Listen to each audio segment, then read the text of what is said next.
Baldvin Rúnarsson 25 ára fótboltaþjálfari hjá Þór. Hann akureyringur sem greindist með stórt æxli við heila haustið 2013 þegar hann var að byrja á 4. ári hér við Menntaskólann á Akureyri.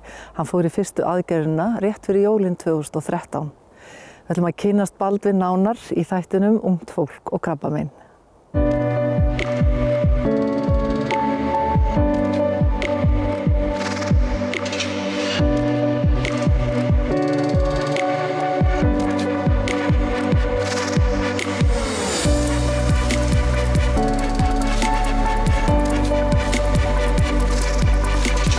Baldvin hefur tekist á við sín veikindi af miklu æðruleysi og þótt brekkurnar hafi verið margar og brattar, þá fer hann vær að því virðist með jákvæðinni og bjartsýni í farteskinu, vel studdur af fjölskyldu og vinum.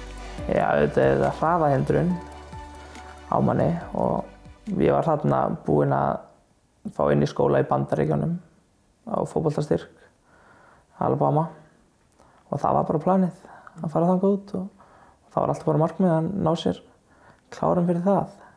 Þannig að þú ætlaði bara að klára Menntaskólann og fara svo til Alabama? Já, 2014. En þú fyrst annað verkefni? Já, en ég kom samt út í eina önn. En þá úti fæ ég fyrsta skipti flogkast sem heilaæxlið olli og fer heim í myndatöku yfir í jólafríinu og það kemur í ljós að ég þurfi að fara í aðra aðgerð og sem veldur þess að ég get ekki haldið ná mig áfram í Bandaríkjunum. Eftir að maður spáir í þá spáði maður ekki í þessu, þetta var bara ok og ég bara fara að hitta þessa lækna og maður einhvern veginn áttaði sig kannski ekki á því eða spáði lítið í því. Ég bara fara í myndatöku eins og ég að fara í myndatöku á hnén á mér eða eitthvað þess vegna sko. Svona eftir að maður spáir í þessu þá, já maður áttaði sig kannski ekki á því þá. Fannst þér á einhverjum tímapunkti þetta væri ekki verið að tala um þig? Leiðir einhvern veginn þannig? Já, þegar þú segir það þá að þegar maður spáði aldrei í þessu. Það var bara svona. Það kom þess að þrumár heiðskír í lofti, var það ekki? Já, og þú veist, þegar þú getur ekki verið undirbúin fyrir neitt svona.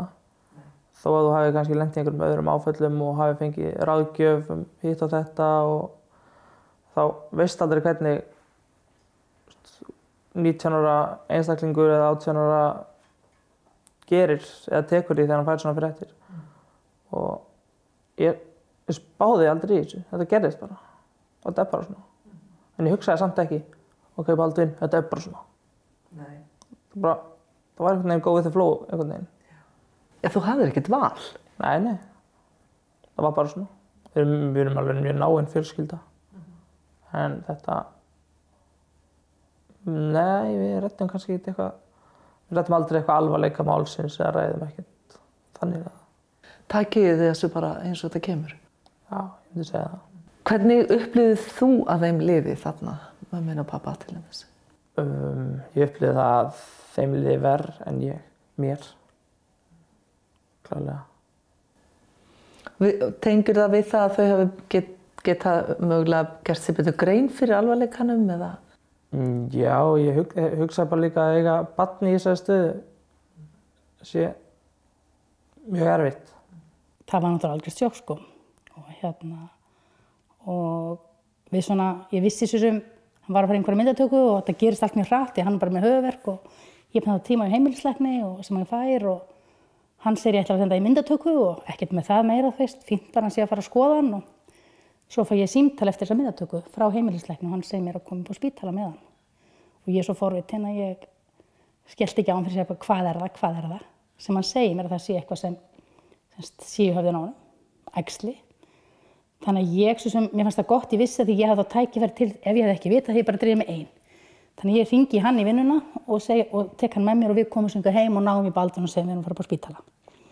Og við fáum náttúrulega þessar fréttir að það sé bara æxli í höfðinu og ég rauninni kannski verstu mögulegu fréttir að þetta getur verið krabbamein og þá sem það sé byrja annar staðar og þá leiti það upp í höfuð. Sem ég fannst kannski ólíklegt því að hann var búinn að vera það alltaf frískur, aldrei lasinn eða neitt sko, kvenkaði sér aldrei. Svo við komum hér heim náttúrulega í sjokki og búin að skæla úr okkur augunum upp á spítala og systir hans sem nú svona náinn okkur og við vorum búin að, hún vinnur nú á spítalinu, við vorum búin að kalla hana til og skæla með henni þarna úti og svo hérna kom við heim og köllum til svona okkar nánasta og segjum fréttirnar og svo segi ég svona hérna við Rúnar, ég ætla ekki aldrei í kvöld, veist þessa kjötsúpu sem ég ætlaði að gera. Nema hann kemur upp úr herberginu sínu og segir, heyrðu mamma, ég fer inn í ræktina, það er eins gott að verða eitthvað að borða þegar ég kem heim. Þannig að þá svona kannski sett hann okkur bara svolítið línuna sko. Bara þetta heldur áfram. Janúar 2016. Já. Þá var hann heldur þreyttur á okkur og ákvað að fá sér Airbnb íbúð bara í Ástralíu og vera þar í 1,5 mánuð, bara 1. Og það enda náttúrulega með því að hann gerði það bara. Hann bara fór og okkur fannst það náttúrulega frekar langt að fara allir hinum meginn á hnöttinn til að fáast okkur. En hann er bara það þróskur að hann fór. Hann tekur svona sirpur sko. En það er bara þannig sko.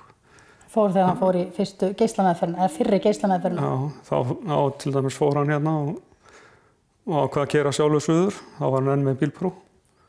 Og ég sá eftir honum hérna bara í stuttbuxunum og í hávetur. Baldvin útskrifaði sem stúdent vorið 2014, spilaði fótbolta með Magna á Grenivík þá sumarið og hélt svo til Alabama. Langþráður draumur að spila fótbolta í Bandaríkjunum orðin að veruleika. En sá draumur endist aðeins eina önn. Já, ég held að ég hafi testað líka til limit. Hvað er í fucking gangi maður? Vaknaði svona. Leiði mig í stærðfræðiprófi, hvað er það? Ég var í stærðfræðiprófi. Varst í stærðfræðiprófi? Já. Og beðum að fara á klósettið, mér var eitthvað óglatt eða eitthvað. Og ég dett bara fram fyrir mig og skalla skrifborðið, segir kennarinn mér eftir á. Já, það er bara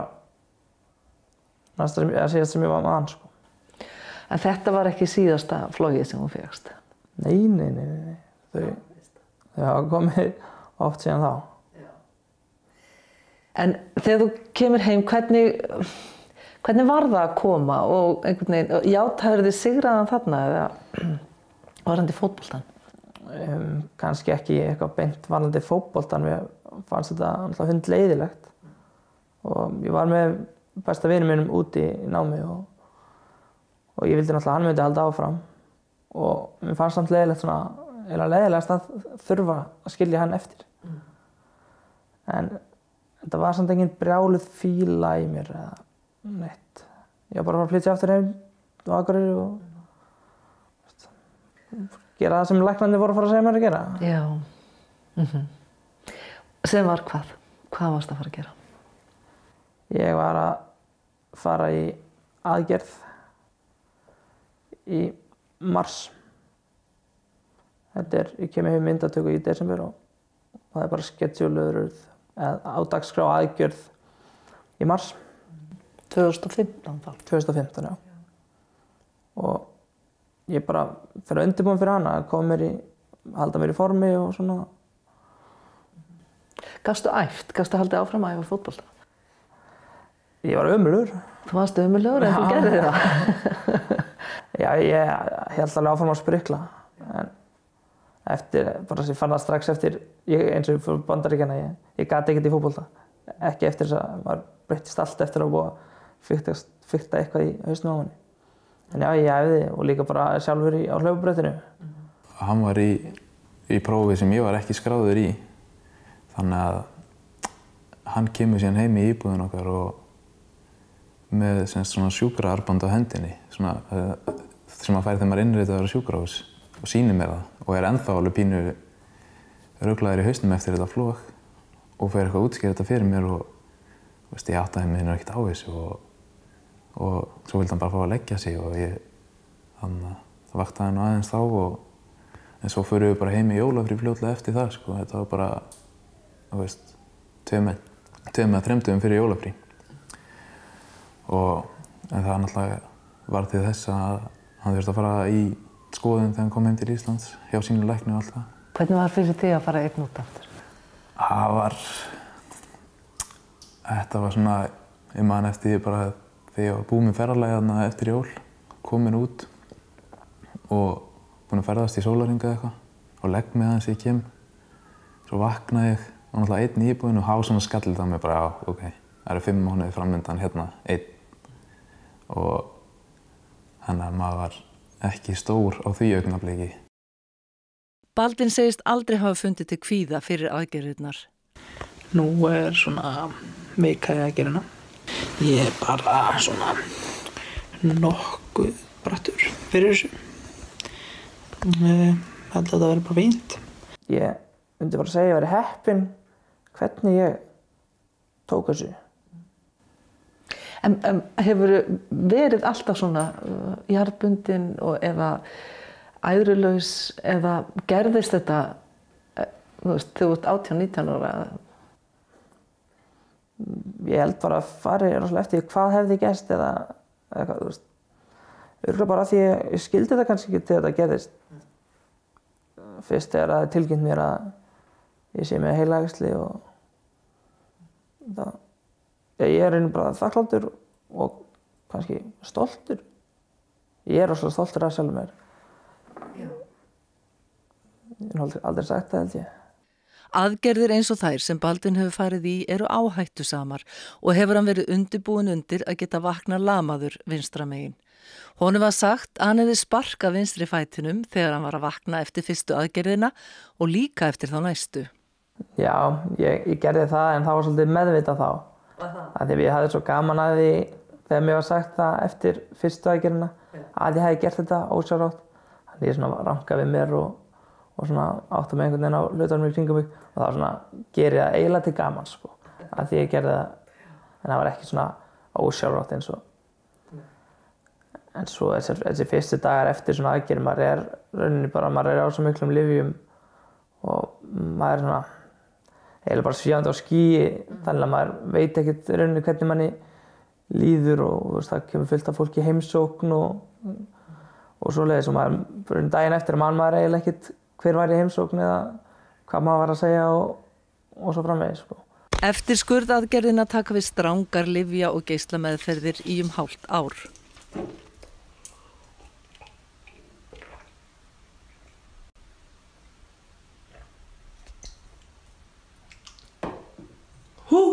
Þetta er bara vopnabúr sem þeir eru með, það er að fara undir hnífinn og svo það geislarnir og svo það lyfin og maður reyna að drepa þetta. En sko markmiðið með þessum meðferðum er að drepa allt nema sjálfa þig. En þetta er algjör viðbjóður að vera þessi frumudrepandi lyf og það hefur áhrif á allt þegar það er verið að geisla á heilan á þér og mismunandi stöðum og maður verður þreyttur og hann verður óbúslega óglatt og svona. Já, nú er maður mættur heim, sýnist allt verið í toppstandi, jafnvægi í toppmálum, það ekki? Þú samt alltaf brattur. Já, heilaækja númer 3 búinn, ég gæti gert því hverju viku. Baldvin á marga góða vini bæði úr fótboltanum og menntaskólanum. Margir hverjir eru búsettir í Reykjavík sem kemur sér vel þegar þarf að fara suður í meðferðir. Akureyri er mikil skuttmenning, maður getur alltaf fengið skutt sko. Svo heyrðum við alltaf með Reykjavík að það væri engin svona skuttmenning þar. En ég held ég hef breytt því. Núna verða allir tilbúinir að skuttla mér og ég er ekki með bílpróf út af þessum flogum. Og í Reykjavík var það erfiðara, ég pröfaði að fara í HR í rúmlega 1 önn og þá tók það mig 1 klukkutíma og 40 mínútur að komast með strætó í skólann sko. Þannig að ég bara nefndi ekki að bíllus í Reykjavík var ekki fyrir mig allavega. Það er örugglega flóknara. Já, og þá var ég líka búinn að pröfa HA og ég pröfaði HA í miðri lyfjameðferð.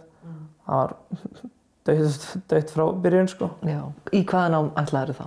Viðskiptafræði. Sama ég var í Bandaríkjunum. Á einhverjum tímapunkti fórstu til Danmerkur, var það ekki? Jú. Hvað ætlaðirðu að gera þar? Það er viðskiptafræði líka. Já. Það var núna eftir aðgerðina 2015. Fer út 2016. Það er örugglega. Já, hvert fórstu þá? Esbjörg. Það er skóli þar sem margir Íslendingar sækja í. Ég átti vin þar og ég fór aftur með vinum mínum sem var með mér í Alabama. Já. Við fórum saman þar út í tilraun 2. En þú veist, ég myndi segja að vináttan okkar sé, við þurfum ekki að gera neitt saman. Það er bara að hittast og þú veist, það verður ekkert eitthvað óþægileg þögn í okkur eða eitthvað þannig. Svo bara spjöllum við saman. Bara eins og ég satt með honum áðan í einhverja 2 tíma eða eitthvað, þú veist. Það er aðeins bara málið, sko. Þegar hann í lyfjagjöf? Já. Hann er náttúrulega risavinn sko, marga. Og hann, þú veist, ég held að það sé nú, hann er aldrei einmana til dæmis. Og það er alltaf eitthvað, þú veist, það er hellingastrákum sem koma við hjá hann í íbúðin hans og dagstaglega og sjá hann, þannig að, þú veist, ef það er slæmudagur eða slæmt kvöld eða eitthvað, þá er alltaf einhver held ég sem er alltaf sem styður baki hann, sko. Hann er náttúrulega frábær eins og hann er, sko, og góður vinur til að eiga og skiljanlega kannski margir sem vilja eiga hann sem vinur líka, þannig að Baldvin ferðast mikið, ekki minnst til að sjá fótboltaleiki. Hann fór bæði til Frakklands á EM og til Rússlands á HM. Þetta er félagskapurinn í kringum þetta og umræðan og geta farið heilu vikurnar og mánuðir ég bara að ræða þetta og horfa saman með félagunum og svo bara upplifun að vera á vellinum og svona. Þetta er bara, og ég náttúrulega að þjálfa líka og hef verið að þjálfa síðan ég var bara í 10. bekk í grunnskóla. Já. Og ég veit ekki, bara, þetta er bara búið að vera svo mikill partur að bara frá því maður var 6 ára eða yngri. Út á velli, út á skólalóð og svo framvegis.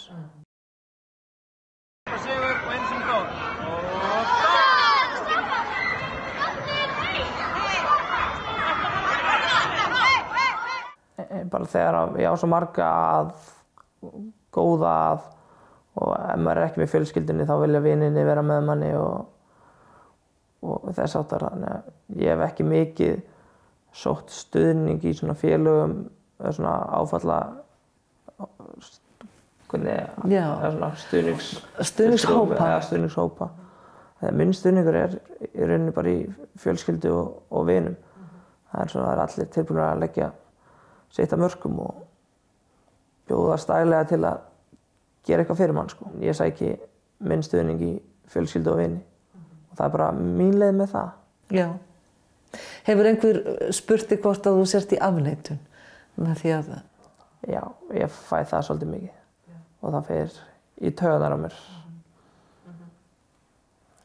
Af því að? Þetta er bara svona og ég veit ekki af hverju ég ætti að vera í afneitun, sé ekki ástæðuna til þess að ákveða að líða einhvern veginn öðruvísi en mér líður. Ef mér líður bara vel og er sáttur með vini mína og fjölskyldu, eða bara þakklátur fyrir þá aðstoð sem ég fæ þar og ef ég er ekki í algjörri þunglindi og eitthvað svoleiðis, þá sé ég ekki ástæðu til þess að segjast vera það. Ég var svo ungur eins og 13 ára, ég gerði mér ekki almennilega grein fyrir þessu strax. Ég er kannski núna meira farin að gera grein fyrir mig, fyrir hvað þetta er, hættulegt en þannig að það var kannski bara fínt fyrir mig að ég náði ekki að gera mig grein fyrir þessu. Ertu hræddur um hann? Já, koma stundir sem maður er smeykur. Þetta er alveg erfitt, sérstaklega þegar maður sér hann eftir aðgerðir eða í miðri lyfjameðferð, hann er svona öðru í sem maður er vanur að sjá hann. Þannig að hann er bara svona sjálfsögðu aðeins slappari og maður svona næri ekki alveg að tengja að þetta sé bróðumann sem maður er alltaf að leika við eða eitthvað svoleiðis. Þannig að þetta fer svona niður í dali og... Já, og svo kemur aftur upp. Við erum að fara til Spánar núna eftir nokkra mánuði, þannig að við erum alltaf að fara eitthvað saman. Baldvin fór svo í 3. aðgerðina í desember 2017.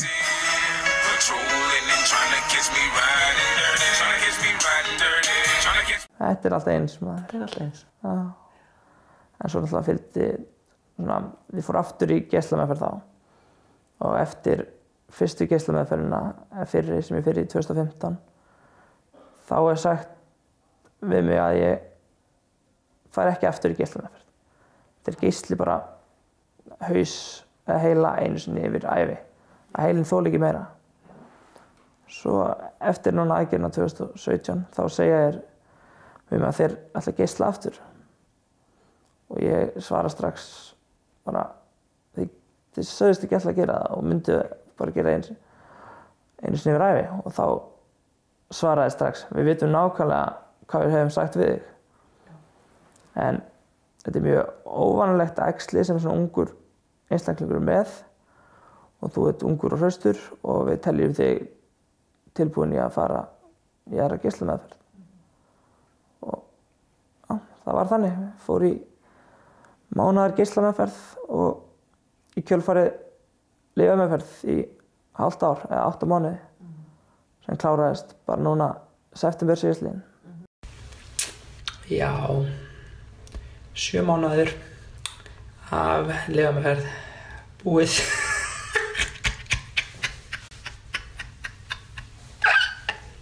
Það var erfiðara núna að vera í Reykjavík af því að ég var ekki með bílpróf núna. Ég var búinn að fá fyrra skipt sem ég fór, þá var ég með bílpróf og ákveð maður bara að redda sig sjálfur. En að vera svona bara einn tiltölulega fastur í þó auðvitað ég átti fullt af vinum sem var tilbúin að skutla mér og þess að það en svona tók smá frelsi af manni. Kemur aldrei þessi bara tilfinning fokk ég með krabbamein? Hún kom í fyrra. Það var í fyrsta sinn sem ég grét eftir að ég greindist. Þá, ég lá bara heima, bjó hjá mömmu og pappa þá og bara fór allt inn að gráta. Það var einhvern veginn, ég veit ekki af hverju, ég bara allt í einu, ég var ekki að gera neitt sko. Nei. Það kom einhver hugsun? Já, það var eitthvað, ég bara fór undir kotta og sagði, getur þetta ekki klárast? Já. Eða svona, bara, ég nenni sig ekki lengur. Það var eina skiptið sem ég svona hitti vegg, sko, hingað til. En þú gefst ekki upp? Nei. Framtíðin, hún er björt, sko. En samt er alveg eitthvað í hausnum á mér sem stoppar mann í að hugsa um framtíðina. Af því að það er þessi hraðahindurinn á mér. Og það er bara smá eins og sko hausinn leyfir mann ekki að hugsa lengra. Og það er ekki það að ég sé að spája, ég sé að deyja, sko. Það er ekki alls ekki þannig, aldrei verið þannig. En það maður spáir kannski í því bara, já, eftir 5 ár verð ég að gera þetta og þá nær hugsun ekki lengra, sko. En það er ekki viljandi. Og hún er samt björt framtíðin, ég veit ekki hvernig ég var að útskýra það. Ertu í einhverju sambandi? Nei. Langar því svoleiðis? Einn daginn, kannski. En mér myndi samt finnast eins og ég væri smá að varpa mínu, eða henda mínu vesinni yfir á þá stelpuna. Og stoppar það þig? Já, myndi segja það. Hann svona er æðrulaus í þessu og sýnir ekki mikinn, þú veist, bara heldur áfram og talar aldrei þú veist, á hverju ég og við gerum það ekki heldur. Það er bara, þú veist, það er ekki þannig. Svo segir hann stundum við mig, sko, mamma, við skulum ekki stressa okkur á þessu að við ráðum ekki við. Mamma, ég er jafn lifandi og Hermann. Þannig að þú veist. Það er þannig að núna fyrir rúmlega 6 vikum síðan eða 1 mánuð eða eitthvað, þá fer ég upp á sjúkrahús út af miklum höfuðverk og sendur þá í myndatöku og þar kemur í ljós að það einhverjar breytingar aftur og það er sendt suður og heilaskurðlæknirinn metur það að það þurfi ekki aðgerð. En svo taka hann og krabbameinslæknirinn ákvörðun það að byrja aftur í lyfjameðferð, þess að lyfjameðferð númer 3 og hún er öðruvísi, það er sem sagt lyf í æð, ekki í töfluformi eins og hinar 2 voru og ég byrja bara á þeirri lyfjameðferð og svo bara kom í ljós núna, eða kom í ljós sem sagt í myndatökunni sem ég fór eftir fyrstu 2 lyfjagjafirnar að hún var að virka, það var svona smá minnkun og þegar ég fæði símtali það var frekar undarlegt, sko. Því að yfirleitt er þessi símtöl eða fundir með læknunum eftir allar þessar skoðanir. Bara já, þetta er bara eins, staðan er eins, sem er bara flott og við höldum bara áfram. Það er svona vanalega svarið, sko. Svo hringir krabbameinslæknirinn og segir mér að æxlið sé að minnka. Og ég spurði hann svona nokkrum sinnum í símann, sko, hvað segirðu? Já, það er aðeins búið að draga saman og það sjokkraði mér svo. Ég táraðist bara einn heima að tala við henni í símann. En þannig að ég held bara áfram í því núna. Á 2 vikna fresti fer ég upp á sjúkrahúsið á Akureyri og fyrir þessa lyfjagjöf og í rauninni eftir hverja lyfjagjöf eða hvert skipti þá taka ég bara ákvörðun hvort ég vilja halda áfram. Þannig ég veit ekkert í rauninni hvað þessi meðferð tekur langan tíma. En ef þú myndir hitta Baldvin 19 ára þegar hann að greinast, hvað myndir þú segja við hann? Ég held ekkert. Ég ekki minna ráðleggingar fyrir hann, ekki eins og þetta búið að vera að því að mér finnst að Baldvin hafi tæklað þetta vel. Þá held ég að hann hafi bara gert það vel. Það er ég. Þú hefur tæklað þetta mjög vel. Takk fyrir það. Og takk fyrir að koma til okkur og deila þessari sögu með okkur. Minnstu máli. Og gangið sem best. Takk. Við leiðis.